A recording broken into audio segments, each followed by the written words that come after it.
মেখলিগঞ্জে অনুষ্ঠিত হলো safe drive safe life কর্মসূচি। এদিন কর্মসূচি উপলক্ষে মেখলিগঞ্জ পুলিশ ও মেখলিগঞ্জ হাই স্কুলের ছাত্র সম্মিলিত একটি শোভাযাত্রা শহর পরিক্রমা করে। এদিনের কর্মসূচিতে উপস্থিত ছিলেন মেখলিগঞ্জ পুলিশের এসডিপিও আশিস পি সুব্বা, মেখলিগঞ্জ পুলিশের সিআই অরিজিৎ সরকার, মেখলিগঞ্জ থানার ওসি মিঠুন বিশ্বাস, মেখলিগঞ্জের ট্রাফিক ওসি মানুষ কর সহ অন্যান্যরা। মেখলিগঞ্জ থানার ওসি মিঠুন বিশ্বাস ছাত্রদের ট্রাফিক আইন মেনে চলার বিষয়ে সচেতন করেন, যার ফলে খুশি ছাত্ররা।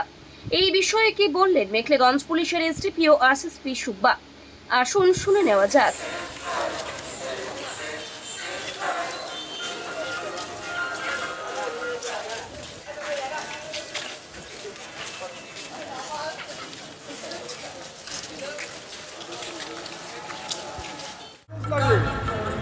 বয়স